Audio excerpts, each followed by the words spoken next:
Subhanahu wa ta'ala dengan taufik dan inayahnya dapat lagi kita bersama pada malam ini, dan mudah-mudahan dikabulkan Allah Ta'ala niat-niat kita yang baik, dan ampunkan Allah Ta'ala akan segala dosa-dosa kita, dosa kedua ibu bapa kita, anak isteri kita, guru-guru kita, sahabat handai kita, jiran tetangga kita, dan seluruh kaum muslimin muslimat, mukminin dan mukminat.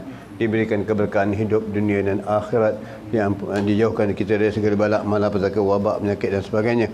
Mudah-mudahan semuanya dengan berkat Nabi kita Muhammad sallallahu alaihi wasallam. Amin ya rabbal alamin. Al-Fatihah ila Rasulina sallallahu alaihi wa ikhwan min al-anbiya wal mursalin wa ali washabi ajmain.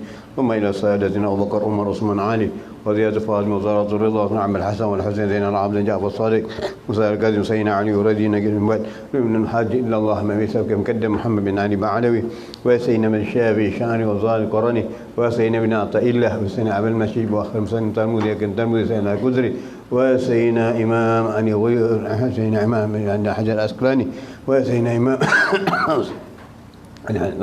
وسيدنا محمد علوي بن عبد الله سيدنا محمد علوي فكم كده المغضب سكرم استكرم وصولهم وبرائشهم أن الله تعالى يغني جازهم الجنة ودع علينا من بركاتهم وأسرارهم وأنوارهم ونفاتهم في الدنيا والآخرة ثم إلى رسينا كتب المألاء والسلطان الأكابي شمس الشموس وهي نبوة قبل أولاد الأقطاع ولا يسل شيء وكذرية من الملكة وكذرية جاب بن أحمد عدو علي بن جعفر العدو أحمد بن عبد القادر بن سليم زي عبد الله أنا حبت مكان عدو عبس من مكان عدو سيدنا حبيب أحمد بن سيدنا الله بن علي عدو من الله عدو وأما بن علي بن جابر بن مساس العنزرسي وصولهم فراشي من الله جنة علينا من بركاتهم وأسرارهم وأنوارهم ونباتهم ونور الدنيا والآخرة ثم إلى رسينا فخر الشبك بن سليم الحكيم بن سليم الحكيم بن سليم وسيدنا أوت الأنفال وصامنا الشباب الشباب بلاد الله لا نسكن والألباس يدخل وجود أبي علي محمد حافظي وابن براز أبي علي مثلا شيخ المشي الله صلى الله عليه وسلم جاب الشيخ كريم كذبل وسيدنا حبيب عبد الرحمن بن الله بالفقه وكريم الفقه بن الله بالفقه من الفقه سيدنا حبيب أمن المحضر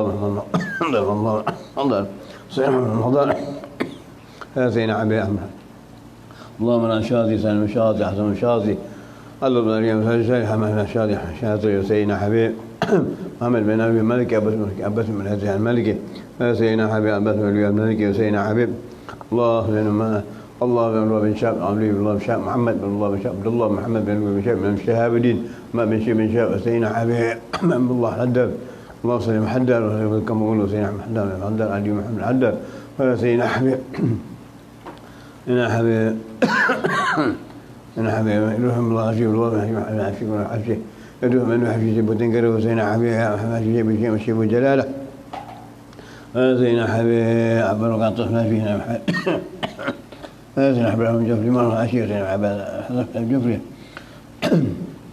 سيدنا حبيب نوح نفسي سيدنا حبيب علي بن شقيق الله يرحم الله يشكرني سيدنا حبيب بن عطاء علي بن محمد عطاء علي سيدنا عطاء محمد عطاء محمد العطاء سيدنا حبيب سيدنا حبيب الله بن مسلم الله طيب مسلم طيب يا سيدنا حبيب كريم محمد حد طعام نحن العدد ما بيطالب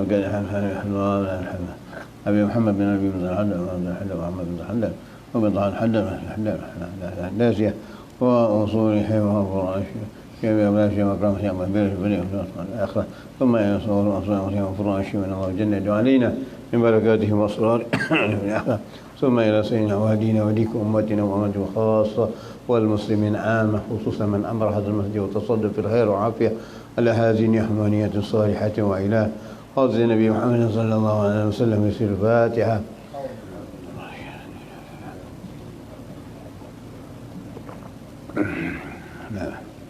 الرحمن الرحيم مالك يوم الدين إياك نعبد وإياك نستعين صراط المستقيم صراط الذين أنعمت عليهم غير المغضوب عليهم ولا الضالين آمين.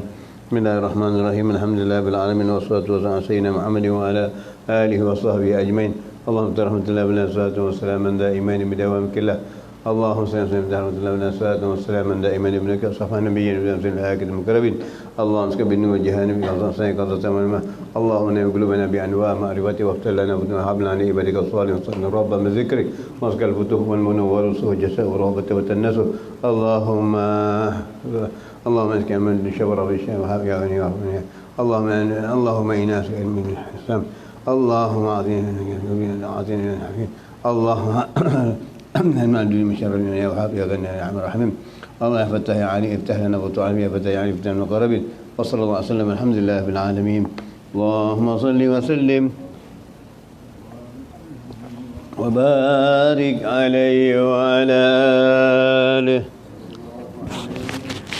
الله الله الله الله الله الله لا إله إلا الله الله الله الله الله الله الله لا إله إلا الله أتيناك بالفقر يا ذا الغنى وأنت الذي لم تزل محسنا الله الله الله الله الله الله لا إله إلا الله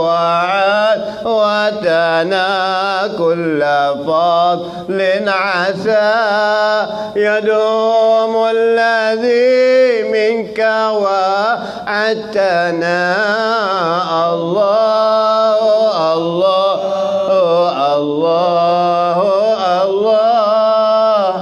الله الله لا إله إلا الله إذا كنت في كل حال معي فمن حمل ذا أنا بغنى الله الله الله الله الله الله لا إله إلا الله رعيناك في كل أمر بدا وليس من الأمر شيء لنا الله الله الله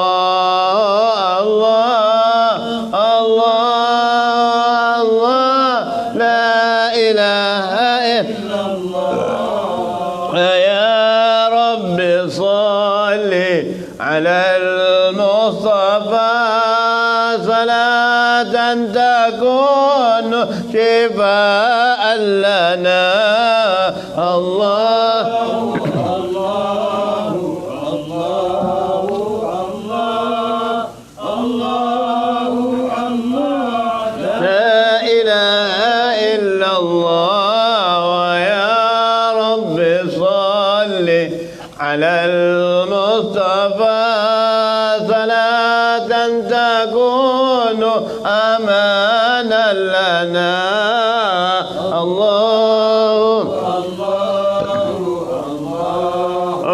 الله الله الله لا إله إلا الله اللهم صل وسلم وبارك عليه وعلى آله بسم الله الرحمن الرحيم نويت التعلم والتعليم والتذكر والتذكير والنفع والاستفادة والحث على التمسك بكتاب الله وسنة رسوله ودعاء إلى الهدى ودلالة على الخير وابتغاء وجه الله ومرضته وقربه وثوابه ولا حول ولا قوة إلا بالله العلي العظيم وصلى الله على سيدنا محمد النبي الأمي وعلى آله وصحبه وسلم والحمد لله رب العالمين. بسم الله الرحمن الرحيم سبحانك علم لنا إلا ما علمتنا إنك أنت العليم الحكيم ربي اشرح لي صدري ويسر أمري واحلل عقدة بلساني يفقهوا قولي أما بعد. Tajuk sembahyang duha.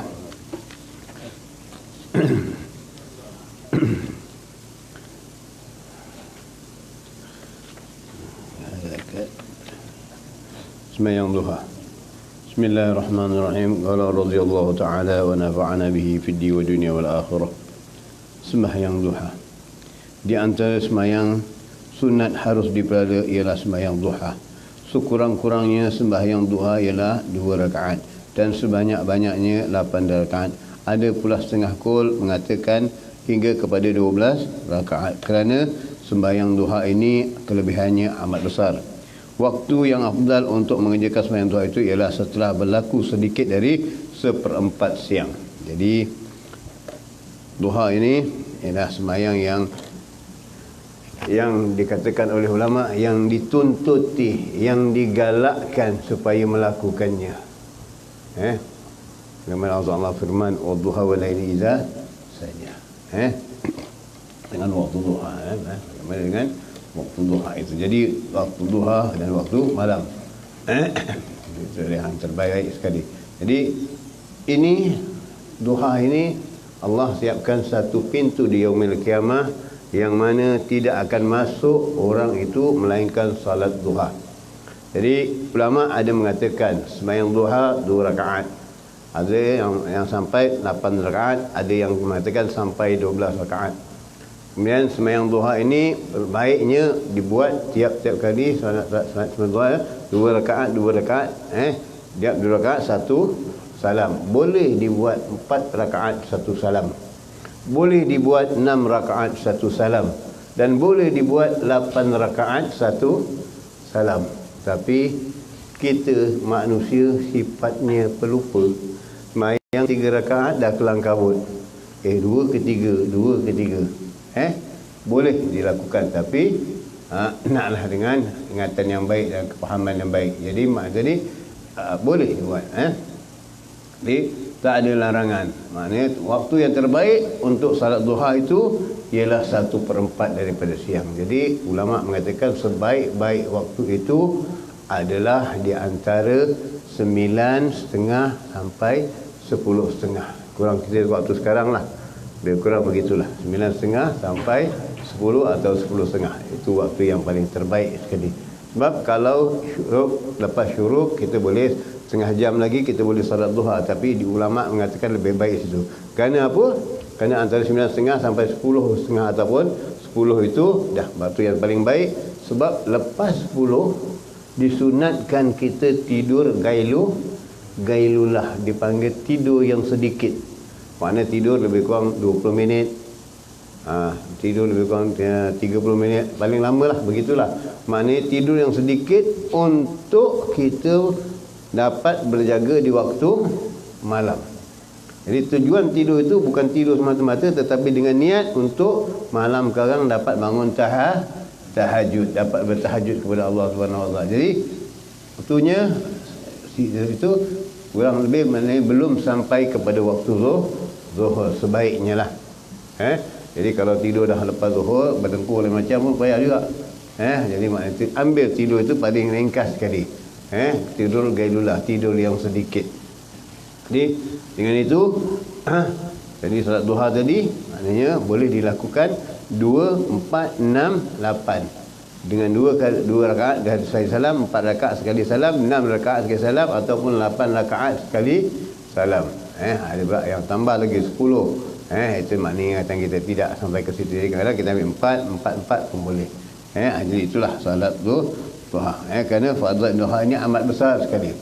Kerana doa duha pun dah cukup kita fahamkan. Allahumma inna duha wal baha wa jamalu wa taqwatu qurratu sematu. Satu Allah berhak doa rahman jami' wa kamali.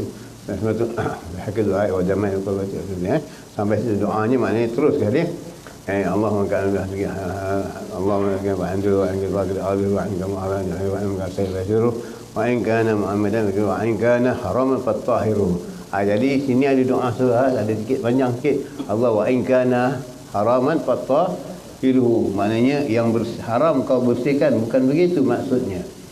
Jadi jadi kalau aku makan haram, aku buat haram, yang duha boleh minta bersih. Tidak. Maksudnya ialah wa in kana haram fattahiru itu jika kita tidak tahu, kita tidak mengetahui ada orang memberi kita daripada wang-wang atau makan makanan yang haram, yang dia dapati cara haram, dia beri kepada kita, dia hadiah kepada kita tak mengetahui. Jadi itu makanya kita terima. Jadi kita kalau kita doa kita, kalau ada yang itu, jangan sampai benda ini terlekat pada diri kita, menasuk dalam diri kita, menjadikan darah dari, maka kau bersihkanlah. Tapi kalau orang tu dah cakap, ini bang duit tikam ekor, ini duit curi, ini duit riba, abang tak, tu haram lah, tak boleh lah. Tapi kalau dia tak mengatakan apa-apa, sebab itu ulama mesti menjaga dengan baik benda ini, dan kurat mereka dalam berhati-hati dalam pemberian makanan atau sebagainya. Mereka berjaga baik. Contoh, apalagi hari ini macam-macam makanan campur, yang haram, yang halal, kita pun tak kira lagi dah. Bagus kita tengok Malaysia Al-Musafirin, bagus yang menggalakkan orang-orang memberi makanan-makanan yang baik, yang halal, yang tayyiban. Ini kita menggalakkan ekonomi Islam, satu. Yang keduanya, kita menggalakkan supaya jangan hati kita kotor. Jangan hati kita kotor, darah kita kotor sebab makan daripada benda-benda yang syubhat ataupun yang haram. Barang-barang yang dibuat oleh orang kafir tentu tidak bersih. Contoh yang tak bersih senang aja. Contoh yang tak bersihnya ialah mereka itu najis. Orang kafir ini najis. Sebab itu mereka dilarang masuk ke Mekah kerana mereka itu najis. Jadi kalau kita makan masakan orang kafir, bermakna kita makan najis. Habis kita yang paling kita suka, mutu masak nasi daun pisang. Oh, mutu punya kepala sini dia keluar air. Oh, sedap. Mutu tak pernah baca bismillah. Orang Islam pun begitu juga. Ada yang masak pun tak pernah baca bismillah. Kita kat rumah pun kadang-kadang tak baca bismillah. Baca bismillah. Baca wirid-wirid sikit, baca doa supaya makanan tu jadi berkah pada anak-anak kita. Ada pula yang jual roti prata lagi macam-macam. Telur tak basuh, kata-kata telur basuh nanti cepat rosak. Ini yang najis itu diberikan kepada orang makan haram. Maka makanan yang dibawa, yang diperniagakan itu adalah najis bagi mereka, kotoran bagi mereka. Kerana telur yang ada najis, kari ayam tu dipegang dengan tangan yang basah, maka jadi najis. Kita pun lomor kat roti, Allah sedap betul roti. Pasal barang najis, barang kotoran ni paling sedap dengan hawa nafsu. Benda yang paling najis, paling kotor, memang terlekat dan sedap dengan hawa nafsu kita. Bila hawa nafsu kita terlekat, maka perbuatan kita banyak yang jadi salah, banyak yang rosak nanti. Yang rosak. Jadi timbul sifat-sifat yang tidak baik. Sifat-sifat tidak baik iaitu sifat-sifat orang munafik. Apa tanda-tanda munafik? Berapa ada tanda munafik? Yang dia tak tepati, tak bohong, amanah, itu jangan. Ini 3 munafik. Siasat pada diri kita, ada tak perkara ni? Oh, saya dengan orang tak pernah janji bohong, tak pernah buat bohong. Betul. Baik, kita ambil yang ni. Jangan kita cerita janji dengan manusia, saya tepati, apa pun saya tepati. Janji dengan anak, janji dengan itu, semua saya bayar. Tak janji bohong.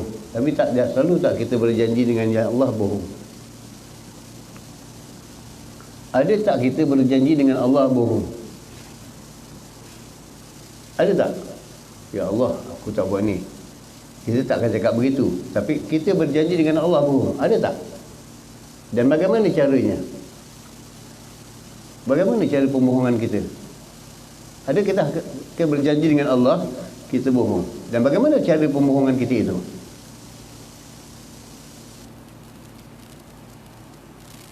Di alam arwah lagi Allah dah berkata, alastu bi rabbikum qalu bala.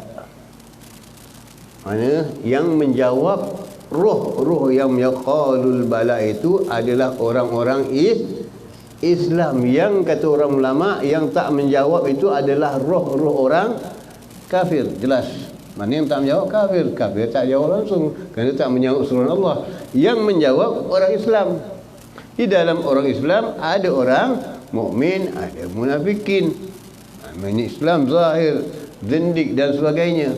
Jadi Alastu bi rabbikum qalu bala. Di alam arwah mereka, mereka berbuat perjanjian dengan Allah, aku ini Tuhan kamu. Kenapa bila lahir ke dunia kita mengingkari perintah Allah, kita mengingkari perintah suruhan-suruhan Rasulullah, sedangkan surah apa, ajaran-ajaran Rasulullah, mengingkari perintah Allah? Kenapa? Bermakna kita tak menepati perjanjian kita yang dahulu dengan Allah. Mungkir janji tak namanya. Mungkir janji tak namanya. Mungkir janji. Termasuk tak sifat munafik nanti. Kerana kita dah berjanji dengan Allah. Kita dah berjanji dengan Allah. Alastu bi rabbikum qalu bala, benar ya Allah. Bahkan kau Tuhan kami. Kalau dah kau Tuhan kami, apa yang Allah perintahkan mesti dibuat, diikut. Bila dibuat, diikut baru nama takwa. Kalau tidak, tak ada. Tidak dikenakan takwa, mengikut perintah Allah. Maka ini dikatakan yang pertama tadi janji, perjanjian. Kemudian berkata bohong, cakap banyak bohong, banyak terpedaya, memperdaya dan sebagainya. Ini membohong kepada orang. Lagi bagaimana membohong kepada diri sendiri. Tadi janji dah dikhianati, janji tak ditepati, dah membohong. Tentu akan membuat pembohongan kepada diri sendiri. Iaitu bagaimana membuat pembohongan kepada diri sendiri? Iaitu bagaimana membuat pembohongan diri sendiri? Kita engkar. Kita engkar. Makna apa yang dikatakan pembohongan diri sendiri, yang mengatakan bagaimana Ibn Athaillah mengatakan salah satu doa yang diterima adalah doa yang benar dan membenarkan. Jadi bercakap benar, kita kata benar, kita cakap benar. Kita mengatakan yang saya cakap ini benar, betul, semuanya tak salah. Membenarkan bagaimana? Samalah dengan tadi mengikat perjanjian. Membenarkan bagaimana? Apa yang dibawa Rasulullah kita benarkan, kita katakan benar. Tapi bukti membenarkan apa yang dibawa Rasulullah, bagaimana perbuatan kita? Maka termasuk pembohongan. Bila dah pembohongan, dah ada mukir janji, dah semua, tentu tak sunnah akan menjadi orang yang pecah amanah, khianat. Khianat maknanya pecah amanah. Pecah amanah atau khianat, maknanya khianat kepada siapa? Mungkin satu khianat kepada orang lain, satu, dan juga khianat kepada diri sendiri. Hanya diri sendiri, membuat mungkar kepada diri sendiri. Jadi ini nampak bendanya sikit, tapi ini yang jadi itulah tadi ulama mengatakan tentang salat duha tadi itu, maknanya ambillah ganjaran-ganjaran ini, kerana dengan ganjaran-ganjaran ini tadi supaya menutupi sunat-sunat ini, menutupi amalan-amalan fardu kita yang tak sempurna. Buat tapi tak sempurna. Salat tak sempurna kerana salatnya cepat, bacaannya kabur kadang-kadang jadi buat tak sempurna, cepat nak itu. Jadi bagaimana Nabi SAW bersabda, yusbihu ala kulli salamah min ahadikum sadaqah, wa kullu tasbihatin sadaqah, wa kullu tahmidatin sadaqah, wa kullu tahlilatin sadaqah, wa kullu takbiratin sadaqah, wa amrun bil ma'ruf sadaqah, wa nahyun 'anil munkar sadaqah, wa yuzidu an dhalika raka'atani yarka'uhuma min ad-duha. Setiap anggota kamu pada setiap hari dapat berbuat sedekah, kerana pada setiap tasbih sedekah, pada setiap tahmid sedekah, setiap tahlil sedekah, setiap takbir sedekah, dan menyuruh berbuat baik adalah sedekah, juga melarang berbuat jahat adalah sedekah, dan memadailah mengganti semua itu dengan 2 rakaat yang dikerjakan pada waktu duha. Dengan waktu duha termasuklah kita orang yang banyak buat sedekah yang dengan bertahlil, bertahmid dan sebagainya. Satu. Dan keduanya, dengan rakaat duha ini, kata apa yang dikatakan oleh Habib Hasan Al-Bahar, 2 rakaat duha ini seperti 360 sendi yang ada dalam badan kita. Maka sendi-sendi ini digerakkan melakukan ketaatan kepada Allah Subhanahu taala. Dan insya-Allah kalau orang yang banyak solat duha, insya-Allah jarang kena penyakit, terutama bahagian-bahagian sendi. Memang ada penyakit memang datang, tapi insya-Allah kerana kekuatan maknanya sendi itu dimaksudkan adalah kekuatan. Sendi itu dimasukkan dengan 360 sendi yang badan kita adalah kekuatan. Kalau patah sendi, dah tak ada kuat. Sendi bila dah patah, tak ada kuat. Sambungan sendi ni sambung patah, tak betul, tak kuat lagi. Dan banyak yang menjadikan kita lemah. Jadi 360 sendi yang ada dalam badan kita itu menjadikan kekuatan kepada kita. Kekuatan macam mana? Kekuatan untuk kita teruskan amal ibadah dan sebagainya. Jadi jangan sekali tinggal solat duha walaupun dalam keadaan mana sekalipun. Sekurang-kurangnya 2 rakaat.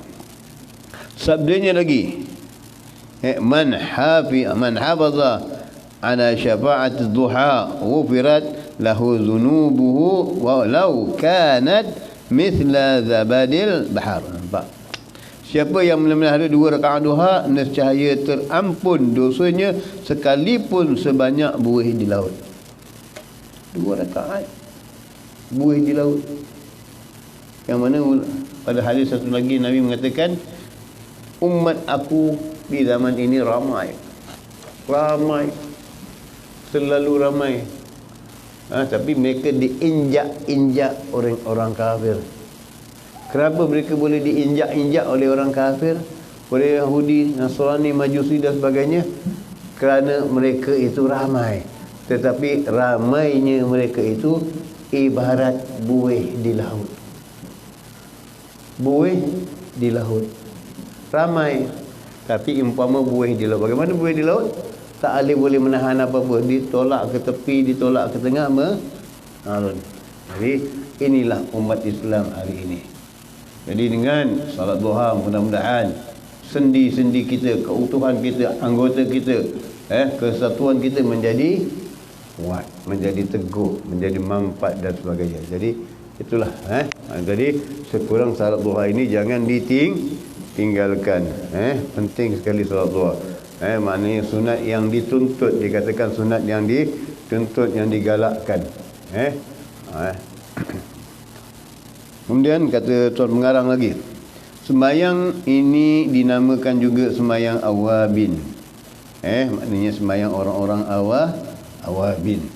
Dan kelebihan sama seperti sembahyang di antara maghrib dengan isyak. Jadi kita sembahyang awabin paling banyak berapa rakaat? 6. Ada yang mengatakan 8. Tapi kalau yang biasa dibuat oleh ulama 6 rakaat. Jadi sunat awabin itu sekurang-kurangnya 6 rakaat. Sunat awabin. Lepas maghrib itu, antara maghrib isyak itu sunat awabin 6 rakaat. Dan kelebihannya banyak. Dan sebenarnya salat duha ini termasuklah seperti orang yang mengerjakan salat awabin. Maksud awabin itu ialah kembali kepada Allah Ta'ala dalam masa-masa lalai. Itu tadi, berapa banyak kita lalai dengan Allah Ta'ala? Berapa banyak kita meremehkan perintah Allah? Bagaimana Allah Ta'ala berfirman dalam Quran, Bismillahirrahmanirrahim, Ara'aita allazi yukadzibu bi fadzalika allazi yahdi wa la ya'udhu ta'al miskin fa wailul lil musallin. Maknanya orang yang lalai dalam salatnya, orang yang menipu agamanya. Ini dia yang lalai maknanya. Itu orang yang makan anak yatim, makan sebagainya lah. Maknanya tadi itu di situ maknanya tadi orang-orang yang lalai dalam hidup kita. Jadi kita banyak kelalaian. Kelalaian kita tadi leka dengan mencari harta, leka dengan buang dengan kosong, leka dengan perkara-perkara yang mubazir, leka dengan perkara-perkara yang tak manfaat. Maka dengan itu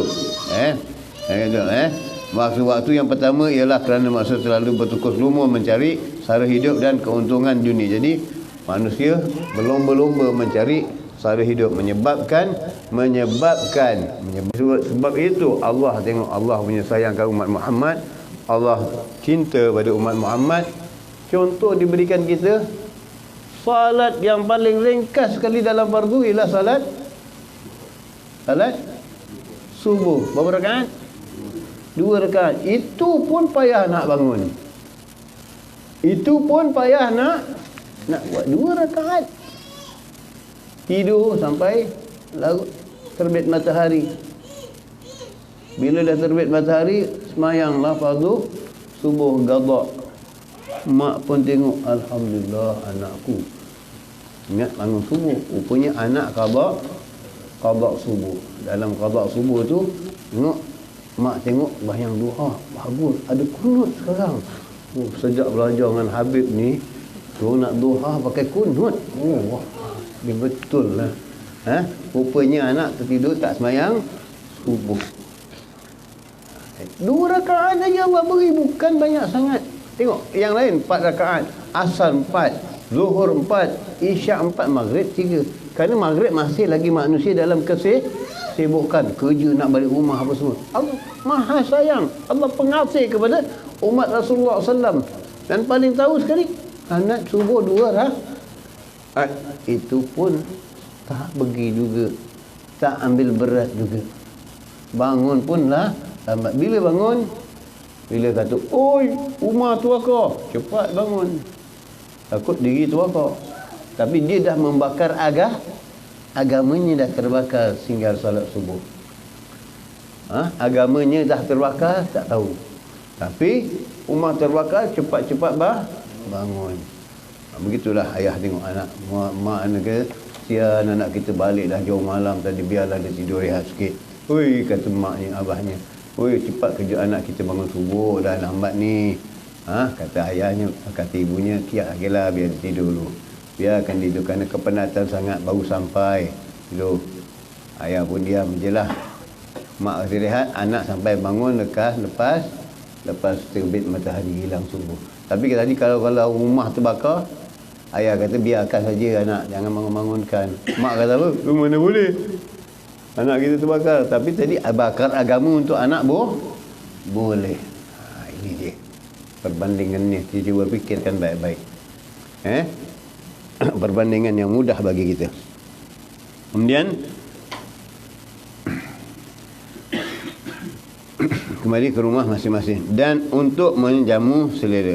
Oleh itu mereka, barang siapa yang kembali kepada Tuhannya dan menyediakan diri untuk beribadat dan bertaat kepadanya pada waktu tersebut, nescaya akan mendapat kedudukan yang tinggi di sisinya. Jadi ulama mengatakan salah satu punca rezeki adalah dengan salat duha. Orang yang tak tinggalkan salat duha, mudah urusan rezekinya. Tapi kalau payah salat duha, rezeki pun jadi payah, rezeki pun jadi sempit. Pasal doa tu ni, Allahumma duha jemaah kuwatu semata Allah kan kita anzilhu wa kana fil ardi wa akhriju wa kana yasilhu wa in kana ba'idan faqarribhu wa in kana haraman fattahi haram pun nak dihalalkan, bersihkan. Tapi bukanlah yang haram yang bagaimana tadi kita katakan, ini haram yang orang beri kepada kita, kita tak ketahui. Kalau kita makan riba, dah tentu haram. Itu ataupun orang kata ini duit ekor, ini duit haram, tu anda itu lain, haram memang. Tapi kalau kita tak tahu, maka itu yang dikatakan, yang mana kita tak tahu perkara itu syubhah, maka kita diberi tanpa pengetahuan kita, maka itu minta ampun Allah Ta'ala membersihkannya. Kemudian salat sunat tasbih. Semayang tasbih adalah antara sunat yang amat digalakkan oleh agama, iaitu 4 rakaat. Ada banyak riwayat yang menunjukkan keutamaan sembahyang itu, dan barang siapa yang mengerjakan akan diampunkan Allah segala dosanya yang berlalu dan yang akan datang. Bagaimana Nabi SAW pernah berkata kepada satu saudaranya bernama Abbas ketika mengajarnya tentang sembahyang ini. Sabdanya, salliha fi kulli yaum, au fi kulli jum'ah, au fi kulli syahr, au fi kulli sana au fi kulli au fi kull umuri marrah.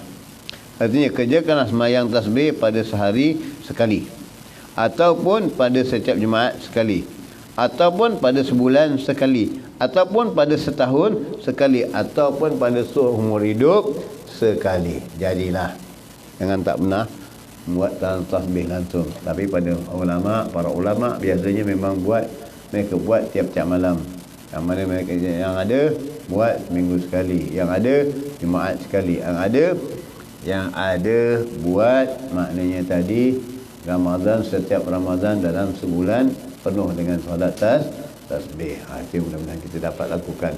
Yang lain tu tiap hari-hari payah kadang-kadang kita ni. Tapi mudah-mudahan kita cuba dapatkan. Itu buat hari-hari. Bukan waktu malam. Bukan semestinya solat tasbih itu kita buat pada waktu malam. Waktu siang pun boleh. Orang saya nak tasbih mesti waktu malam. Tak. Waktu siang pun boleh.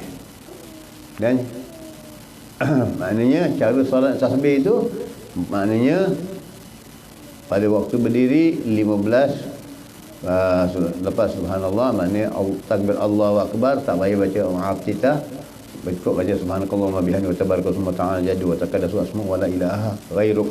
Cukup itu baca, tak payah subhanallah, baca Allahu akbar, Allahu akbar kabira walhamdulillah katsira, tak payah. Cukup baca itu saja. Kemudian baca tasbih 15 kali. Setelah itu Fatihah. Selepas Fatihah baca surah. Lepas surah baca balik tasbih 10 kali. Jadi maknanya rakaat yang pertama waktu berdiri adalah 25. Kemudian rukuk 10. I'tidal 10. Dah jadi berapa? 35. Sujud 10. Dalam Fatihah pertama berdiri 25. Rukuk 10.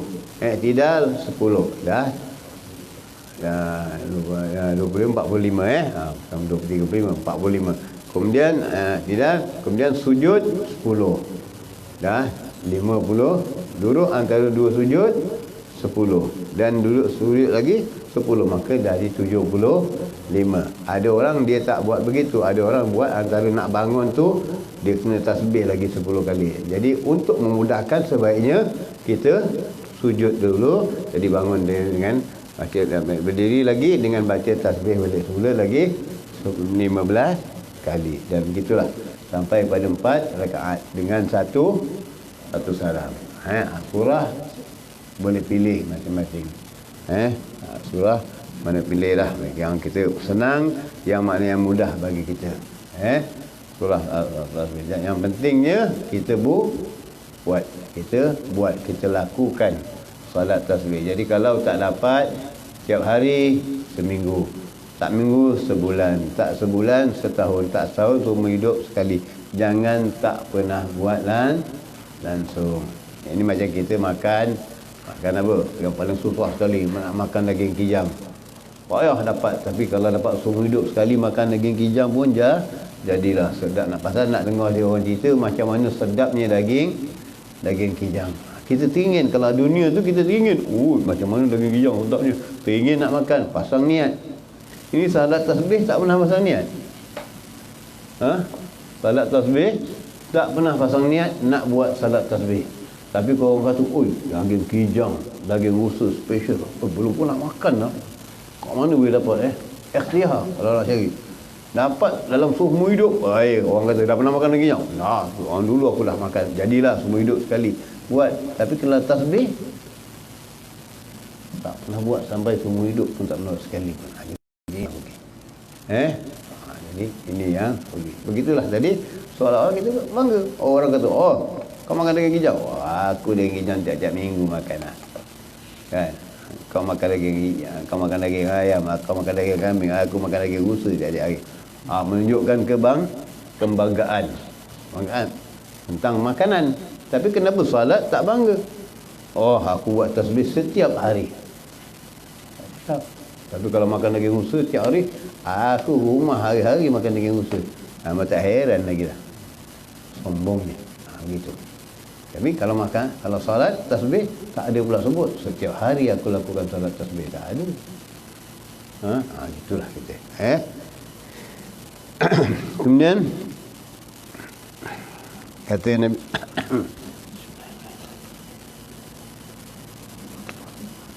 Nian setengah ulama berkata, sembahyang itu tasbih untuk mujarab menghasilkan hajat yang penting. Setengah ulama pula telah mengisyaratkan jika dikerjakan pada waktu malam hendaklah dimulakan dengan 2 kali takbiratul ihram, 2 kali tasyahud dan 2 kali salam.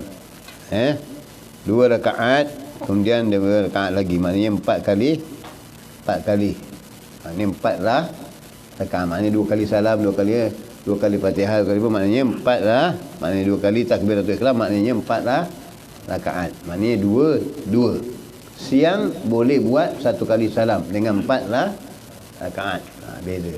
Kerana sembahyang tengah malam ini sebelum naik waktu sampai pukul 12 tengah malam, maka sembahyang yang bagaimana dilakukan daripada salafus salihin ialah sembahyang lepas tengah malam, mereka sembahyang 2 rakaat dengan 1 salam. Boleh juga nak buat 4 rakaat 1 salam kalau malas, tapi sebaik-baiknya 2. Kerana bila 2 itu bermakna kita banyak menyebut takbiratul ihram, bertakbir kepada Allah Subhanahu taala. Itu dia. Jadi kalau buat 4 kali jalan boleh juga. Tapi yang digalakkan oleh ulama itu. Jadi kalau sembahyang siang boleh 2. Begitu juga dengan sembahyang siang. Zuhur, sunat sebelum zuhur 4 rakaat. Boleh buat 2 ataupun boleh sekali 4 rakaat dengan 1 salam. Sunat asar berapa? Bukan 2. Boleh buat 2? Boleh buat 2. Kalau sunat asar tak ada 2. Maknanya itu membazir. Tak cakap bukan berkata apa, macam membazir. Sebab asar sunatnya adalah 4 rakaat, tak ada 2. Tak ada 2. Asar sunatnya 4 rakaat. Yang lain tu 4 rakaat itu boleh buat dengan 2 salam ataupun 1 salam. Itu dia. Kemudian sembahyang tasbih itu adalah cara di bawah ini. Pertama, mula-mula anda membaca tatagram, kemudian membaca doa iftitah serta ada yang dikatakan membaca iftitah, ada yang dikatakan membaca subhanakallah bihamdi wa tabarakallahu ta'ala jaddatu wa taqaddasat asma'uk. Cukup. Tak payah baca iftitah. Dan setelah itu baca subhanallah walhamdulillah wa la ilaha illallah wallahu akbar. Kalau boleh tambah lagi, tambah wala haula wala quwwata illa billahil aliyyil azim. Tapi cukuplah, pasal apa? Kita ni cepat malas. Jadi kira belum habis-habis lagi. Nak tengah semayang orang panggil, "Woi, mak ada." Macam mana nak jawab? Kan? Itulah kita maknanya tadi sesudah itu bacalah tasbih di atas tadi sebanyak 10 kali.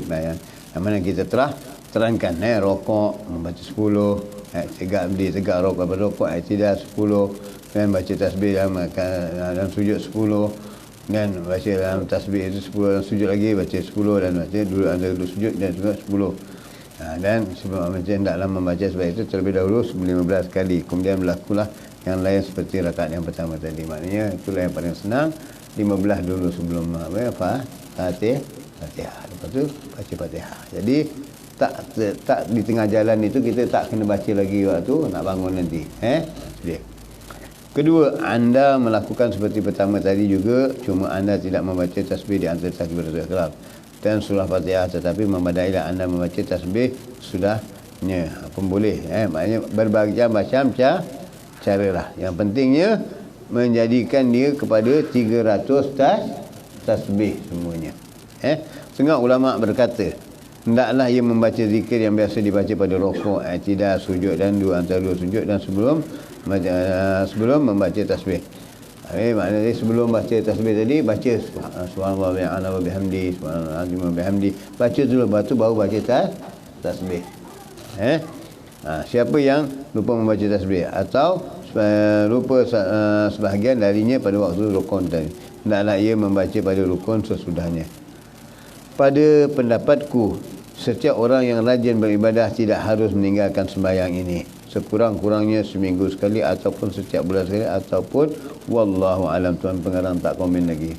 Nak dikatakan 100 tahun sekali, sayang dan rugi sama sekali, buat tapi rugi. Pasal ganjarannya banyak. Ganjarannya banyak. Orang yang lain tasbih ganjarannya banyak.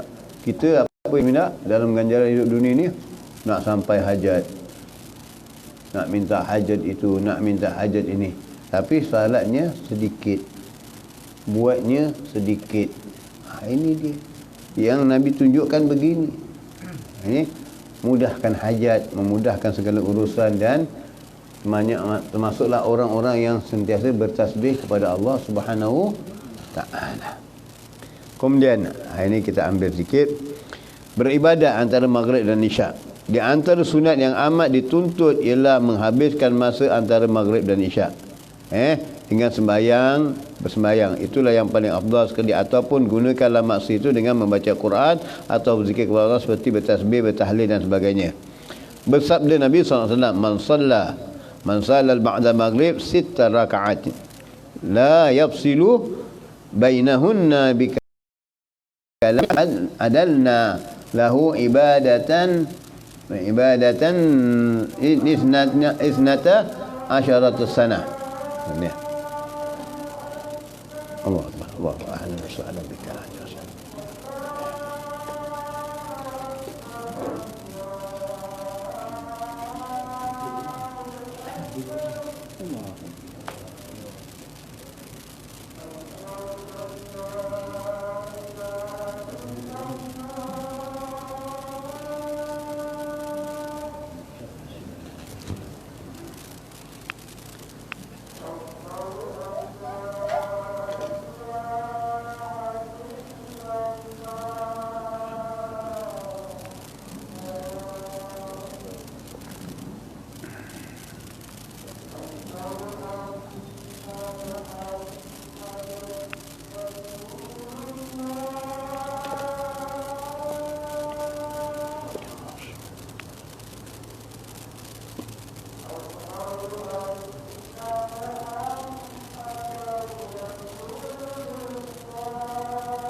La ilaha illallah, la ilaha illallah, sayyidina Allahumma rabbi sayyidina syarabah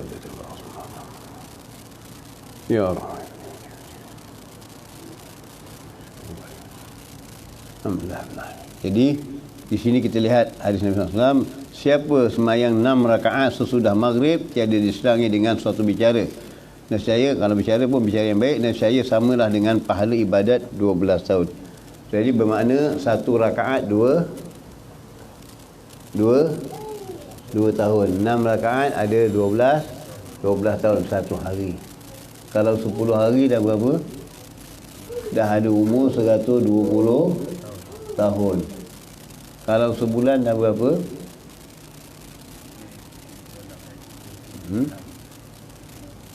12 tahun kali dengan 30, 360 tahun. 360 tahun dalam sebulan umur kita. Dapat tak umur kita seperti itu? Tak dapat. Ini yang Allah berikan kepada umat Rasulullah SAW, bagaimana yang dikatakan dalam malam Lailatul Qadar. Lailatul Qadar khairun min al-Hisyahr. Satu malam Lailatul Qadar berarti bersamaan dengan 1000 bulan. Kerana sayangnya Allah kepada umat Rasulullah SAW, sebab dia tahu umatnya tidak panjang umur. Maka Rasulullah memohon kepada Allah Taala. Bagaimana dikatakan dalam hadis, hasada ummati min sab'in wa min sittin wa sab'in. Maknanya dituai umat aku, diambil umat aku di antara umur 60 sampai 70. Lebih itu alhamdulillah dah bagus dah. Jangan pakai yang lain. Jadi di situ umur kita dah 60 70. Amal orang-orang yang dahulu seperti puak Nabi Allah Nuh sampai 800 tahun. Puak-puak Nabi lain, Nabi Ibrahim aja, sebagaimana kata Habibullah bin Haddad dalam kitab Peringatan Umur Insan, khitannya Nabi Allah Ibrahim waktu umur 80. Kita 80 dah insan masuk kubur. Nabi Ibrahim baru khitan umur 80. Ada yang dah khitan belum? Itu dia. Jadi maknanya di situ umur yang umat-umat lain panjang, umur umat Muhammad paling pendek dan paling kecil sekali. Jadi untuk itu Rasulullah minta kepada Allah Ta'ala berikan ganjaran-ganjaran seperti itu kepada umatnya, lantaran kerana umatnya pendek umurnya. Mudah-mudahan dengan itu dia dapat kabarat. Jadi kalau semayang bertemu dengan Lailatul Qadar, maknanya tidak lihat kejadian di dalam Lailatul Qadar, tapi pada malam Lailatul Qadar itu dia beramal, dapat seperti 1000 bulan, 83 tahun. Kalau 10 tahun bertemu Lailatul Qadar, 830 tahun. Campur dengan yang ini, sebulan aja dah ada 360 tahun. Sebulan. Berapa? Melebihi daripada umat-umat yang lain. Sebab itu, maka tidak masuk syurga umat-umat yang terdahulu, melainkan masuknya umat Rasulullah. Lihat. Allah berikan begitu. Sebab itu dia. Umat-umat lain umur panjang. Umat Rasulullah itu umurnya pendek, tapi diberikan ganjaran yang luar biasa panjangnya. Digantikan umur mereka yang pendek ini ganjaran begitu. Jadi bila bagaimana begitu, mereka itu beramal lebih. Bila beramal lebih, maka tidak akan masuk syurga. Mendahului masuk syurga Nabi-Nabi lain setelah melainkan didudui dengan Rasulullah. Dan begitu tidak masuk syurga, melainkan didahului dengan umat Rasulullah. Ini dia. Umat Rasulullah dulu yang masuk syurga, umat lain tak masuk. Tak bangga ke kita? Bangga macam mana? Cuba tengok. Orang nak naik kapal terbang, first class, business class, naik dulu, yang lain belakang duduk. Bila naik tuan, tak nampak. Wah, first class, business class. Dunia, wah kamu main kau duduk business class, first class. Di dunia kita heran dengan begitu kedudukannya. Kenapa di akhirat kita tak ambil? Kita tak ambil. Nak business class, first class, lebih daripada tu. Sampai yang hari ni kita low class, no class. Pasal kita pilih low class, no class. Kan? Yang ada kelas kereta je. Dia bayar. Kan? Ini dia. Jadi ambil ganjaran-ganjaran yang Allah Ta'ala. Tujuan Abu Haddad mengarang kitab ini pertama menggalakkan kita beramal ibadah. Ambil, kutip yang mana kita tertinggal banyak, ambil. Ini tujuannya Allah Haddad menulis kitab. Salah satu daripadanya mengingatkan umat-umat tadi biar supaya beramal, cenderung kepada amal ibadah. Disuruh, dianjurkan salat tasbih, dianjurkan salat duha, dan dianjurkan juga salat di antara ataupun menjaga waktu di antara maghrib dengan isyak. Lihat bagaimana Habib Abdullah bin Husain bin Tahir di antara maghrib dengan isyak bacaannya 25,000 kali la ilaha illallah Muhammad, la ilaha illallah Muhammad Rasulullah. Habib Abdullah bin Husain bin Tahir, gurunya kepada orang-orang alim, gurunya kepada Habib Ali bin Muhammad Habashi, gurunya kepada Allah, ayah kepada Habib Ali Abdullah bin Husain bin Tahir. Dan begitu Al-Habib Ja'far bin Ahmad Al-Idrus ayahnya Habib Ali. Di antara maghrib dengan isyak, salah satu wiridnya, kalau tak silap saya, 70,000 kali la ilaha illallah Muhammad Rasulullah sallallahu alaihi wasallam. Kita boleh buat? Tak boleh buat. Sebab kita kata lambat, tak ada masa. Sebab masa kita hidup tak mendapat keberkahan. Masa mereka dapat keberkahan. Contoh dapat keberkahan bagaimana? Peristiwa yang mendatangkan menunjukkan keberkahan bagaimana? Apa peristiwa yang menunjukkan keberkahan? Ya? Isra' Mi'raj Nabi sallallahu alaihi wasallam yang menunjukkan waktu yang begitu panjang dibuat dalam masa yang paling singkat, 1/3 malam. Yang Gabla ayam Burul Fash kata Imam Mahdi, maknanya Nabi diangkat Isra' dan Mi'raj itu waktunya Nabi tengah menepuk bantal dan pulang bantal itu masih panas, tilam itu masih panas lagi. Ini jadi waktunya berapa lah? Kerana waktu itu mempunyai keberkahan, jadi perkara itu yang dijadikan mustahil kepada orang yang tak pernah memikirkan. Sebab yang menjalankan siapa? Allah, bukan Nabi. Yang menjalankan Allah. Jadi Allah punya kuasa yang amat luas dan tidak terbatas. Kuasa yang amat luas dan tak terbatas. Sebab di perjalanan, kalau Nabi yang berjalan tentu tak boleh, tak sampai. Tapi Allah yang memperjalankannya. Subhanalladzi asra bi 'abdi subhanalladzi asra bi 'abdi laila minal masjidil haram ila al-masjidil aqsa. Jadi maknanya Allah yang menjalankan, Maha Suci Allah yang menjalankan hamba-Nya di waktu malam. Siapa? Allah yang memperjalankan, bukan Nabi yang berjalan. Bila Allah memperjalankan, mudah. Contoh, senang. Contoh untuk dunia senang. Ibaratnya tadi paling senang. Lalu saya ingatkan contoh ini dan kita ambil balik iktibar ni supaya kita ingat contohnya. Contohnya, seekor semut, satu kumpulan semut duduk dalam baju kita. Duduk dalam baju kita. Kita pun nak pakai baju, semut-semut lain keluar. Semut-semut kain keluar. Tinggal seekor je semut dalam baju kita. Kita pun pakai baju dari Johor, kita pergi ke Muar. Naik kereta. Petang balik. Semut tu ada dalam, masih dalam baju kita. Bila dia keluar daripada baju kita, dia pun jumpa kawan dia. Polan, aku pergi Muar lah. Semut lain kata gila tak? Semut lain kita gila tak? Gila kau. Kita berjalan sampai depan, petang pun tak sampai, engkau kata engkau pergi Muar. Semut lain akan kata gila tak? Bagaimana Rasulullah mengucapkan perkara itu kepada kaumnya? Oh, Muhammad dah gila, Muhammad tak betul. Jadi orang semut pun kata engkau gila. Tapi benar tak berlaku? Berlaku, kerana semut itu bukan dia yang berjalan.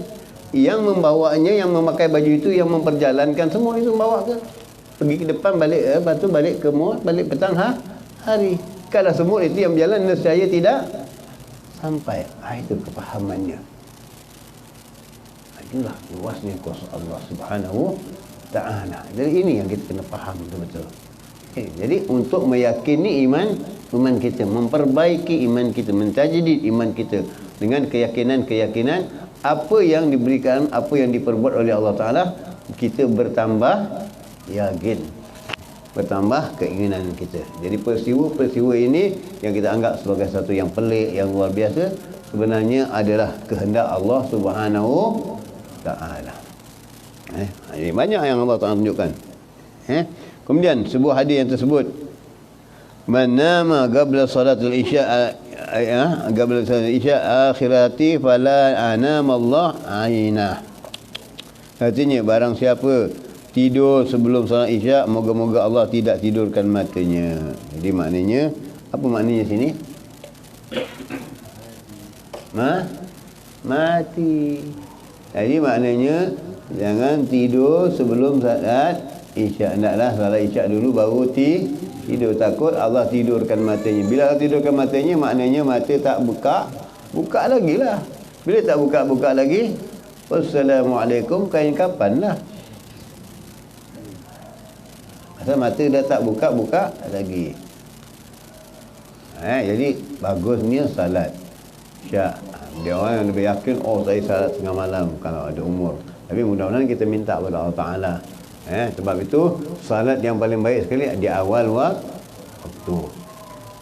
Dan bila salat Isyak, naklah bagi kita yang dah belajar kemarin, salat Isyak perlulah dengan salat berjamaah. Dua salat yang kita jaga dengan baik berjamaah, salat Isyak dan salat menghindarkan dari munafik. Ini dia, menghindarkan dari munafik. Jadi jaga salat Isyak dan salat subuh berjamaah. Ini hari subuh tak pernah jamaah, kan? Kerana dua itu yang paling susah untuk dibuat oleh orang munafik. Paling susah untuk dibuat orang munafik. Pasal lepas maghrib keluar, pergi jum heboh, balik dah penat, nanti dululah salat, kemudian tidur. Kalau tidur, ditidurkan matanya terus, tak bangun-bangun, dah ada sifat munafik. Lepas tu kalau bangun pula sekarang, tak dapat solat jamaah, dah tanda salah satu daripada munafik. Jadi ini dia. Perkara munafik ni kita harus berikan perhatian yang luas, yang faham, supaya jangan wujud daripada diri kita dan sifat-sifat diri kita akan perbuatan-perbuatan munafik. Kerana ditakuti. Innal munafikin darul asgha minan. Kerana orang munafik dari umat Rasulullah SAW itu adalah neraka yang paling terkebawah sekali. Orang kafir masih atas, Yahudi masih di atas, tapi umat Muhammad, bila Rasulullah tanya dengan Jibril tingkatan neraka neraka ni, Jibril jawab satu persatu sampai yang ke bawah sekali, Jibril diam. Rasulullah tanya, siapa yang Jibril diam, tak jawab. Siapakah Jibril? Dari kalangan umat Tuhan sendiri. Siapa? Orang yang munafik. Nangis Nabi, sedih Nabi. Kerana yang ke bawah kali umatnya sallallahu alaihi wasallam. Jadi gembirakanlah, tenangkan hati Nabi, dan insya-Allah bila tenang hati Nabi, insya-Allah kita dapat bertemu dengan Nabi sallallahu alaihi wasallam. Kemudian hendaklah anda lazimkan sembahyang Isyak, sunat Isyak 4 rakaat sesudah sembahyang Isyak, kerana padanya terdapat banyak kelebihan. Sebagaimana sabda Rasulullah SAW, arba'a ba'dal Isyak kamilihinna min lailatul qadar. Jadi 4 rakaat lepas Isyak maknanya adalah lebih afdal, lebih maknanya menyerupai sama pahalanya dengan 4 rakaat pada malam Lailatul Qadar. Jadi lepas Isyak buat 2. Kalau nak buat sambung buat 4. Niatnya apa? Niatnya sunat sembahyang ba'dal Isyak. Kalau ikutkan dalam salat awabin, maknanya 2 sebelum maghrib, dikatakan salat muakkadah, maknanya 2 sebelum Isyak, 2 selepas Isyak. Tapi digalakkan tambah lagi 2. Kerana para salafus salihin memang bila lepas Isyak mereka banyak salat, jadi kita takut tak dapat. Jadi niat lepas Isyak 2 rakaat, lepas tu sambung yang lain, sunat-sunat yang lain. Ini sunat witir ada 3, ataupun sunat tasbih, ataupun sunat-sunat yang lain, ataupun sunat mutlak, sunat biasa 2 rakaat. Sunat hajat pun boleh 2 rakaat. Maknanya buat lepas Isyak tu 4 rakaat. Itu yang mana dia diamalkan, yang mana diajarkan oleh Abdullah bin Zahir dengan zikir-zikirnya. Dalam Maskul Garib ada tercatat itu. Jadi ini doa-doa yang kita baca. Jadi salat Isyak itu 4 rakaat supaya menyerupai malam Lailatul 4 rakaat malam Lailatul Qadar. Kalau setiap malam 4 rakaat macam Lailatul Qadar, berapa punya untung kita. Inilah ganjaran. Inilah ganjaran yang hendak dibawakan oleh Abu Haddad kepada kita, menggalakkan kita supaya cenderung kepada amal ibadah. Macam tu. Kita makan Kentucky. Sedap. Sekali semua makan sedap Kentucky. Menjilat jari. Besok nak datang lagi lah. Sedap. Makan rojak ni best. Sedap lah. Besok nak datang lagi. Kerana sedap menjilat jari. Tapi ini 2 rakaat, 4 rakaat tak rasa terjilat di hati. Tak rasa tersentuhan hati. Itu di lidah. Ini di hati. Kalau tak rasa sentuhan hati, lebih banyak ingatkan mati. Lebih banyak ingatkan mati. Itu dia. Di satu rakaat pada kadar satu rakaat Lailatul Qadar sama pahalanya dengan 30,000 rakaat lain pada malamnya. Nampak tu. Satu rakaat Lailatul Qadar sama pahalanya dengan 30,000 rakaat pada lain malam. Jadi satu rakaat tadi, kalau 4 rakaat bermakna pada berapa ribu? 12,000. 12,000 rakaat pada malam-malam yang lain. Tak nak.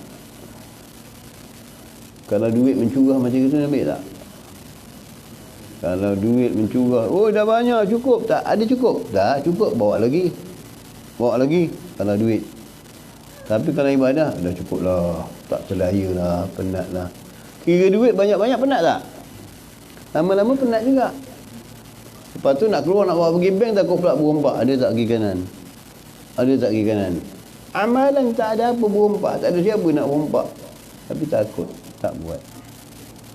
Ini yang dijanjikan oleh Allah Ta'ala, yang dijanjikan ganjaran-ganjarannya. Kenapa kita tak ambil? Kenapa kita tak ambilkan niatnya? Begitu. 3,000 tahun, 3,000 rakaat. Kalau 4 rakaat yang berapa? 12,000 rakaat. Boleh kita buat satu malam 12,000 rakaat. Malam nisfu Sya'ban ni 50 rakaat, 100 rakaat untuk 50 salam kau tak buat. Tasbih 4 rakaat pun kau tak buat, ini nak 3,000 rakaat. Jadilah macam Imam As-Sajdah, Imam Zainul Abidin. Satu malam 1,000 rakaat. Jadi kalau satu malam 1,000 rakaat lepas Isyak, 4 rakaat satu kadar, kalau dah 1,000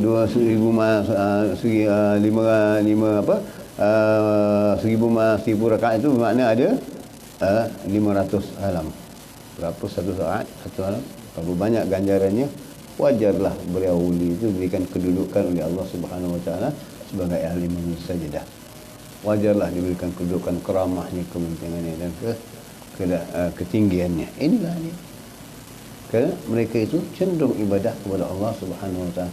Bila cenderung ibadah kepada Allah Taala, maka diberikan kemuliaan. Bukan kita menuntut kemuliaan, mencari kemuliaan.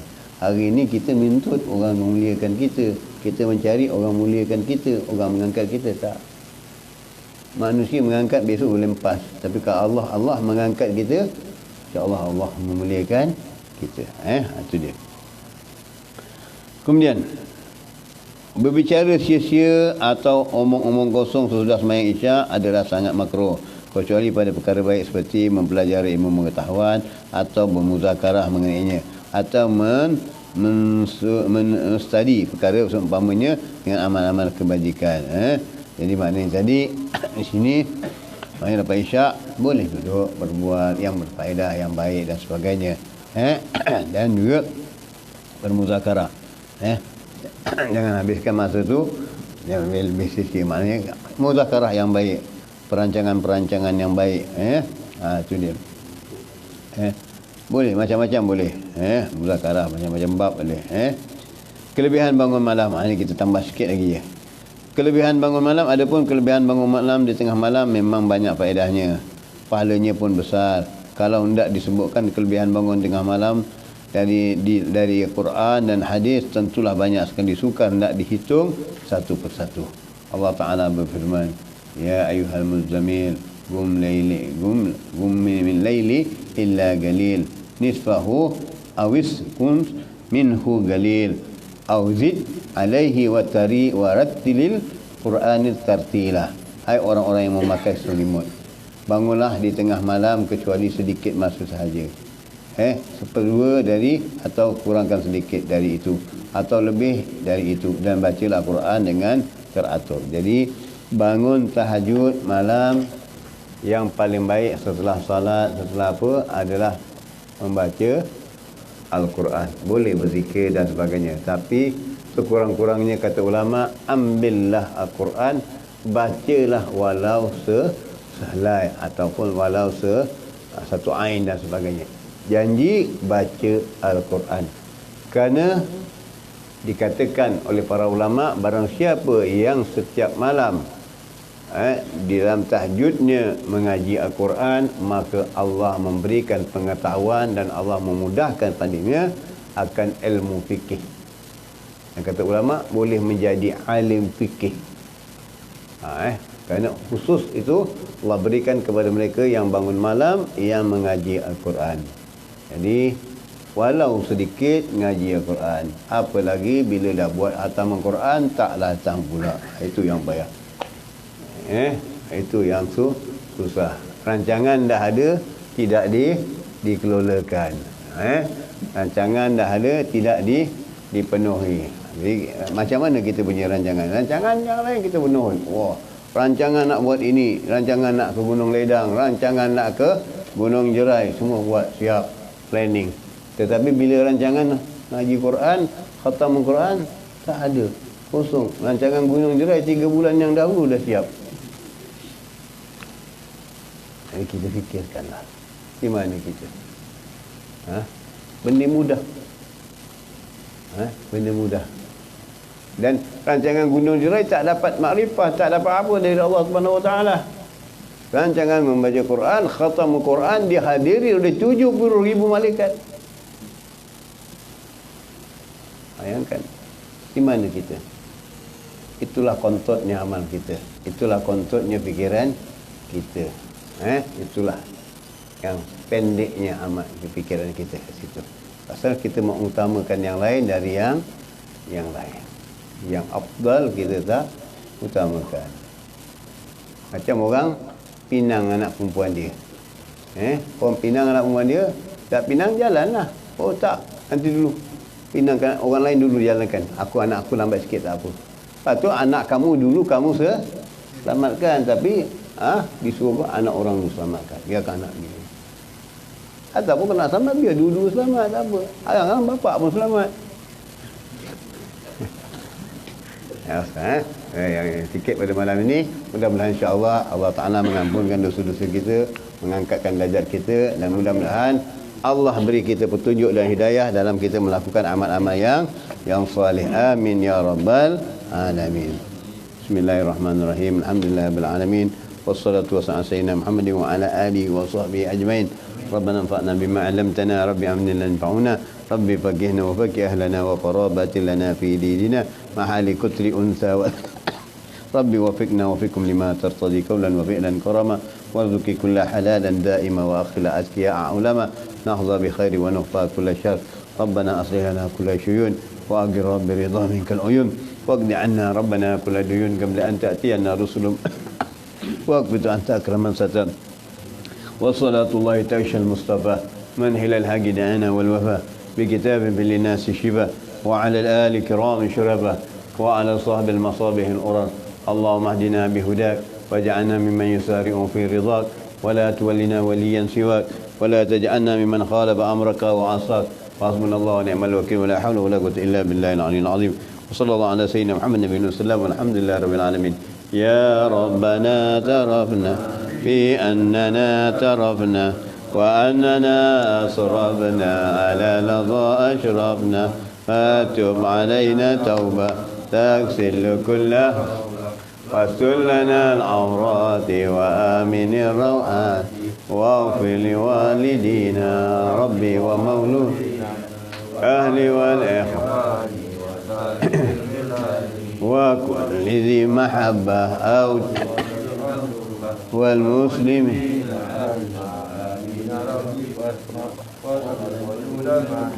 لا باكتساب منا بالمصطفى رسولي نحظى بكل صول صلى وسلم ربي عليه أدى الهبي وآله وصحبه إلى تشيسه والحمد للإله في البدء والتناهي أبدل ما قد ولا نبي ومن قبل لا إله إلا الله لا إله إلا الله لا إله إلا الله رسول الله صلى الله عليه وسلم كلمة حق عليها نحيا وعليها نموت وعليها من أصل إن شاء الله تعالى أمن ذنبك يا الرحمن الرحيم اللهم ثبت بها في قلوبنا واغفر بها ذنوبنا واصلح بها شؤوننا ويسر بها أمورنا وانفعنا بها يوم لا ينفع مال ولا بنون إلا من أطى الله بقلب سليم بسر الفاتحة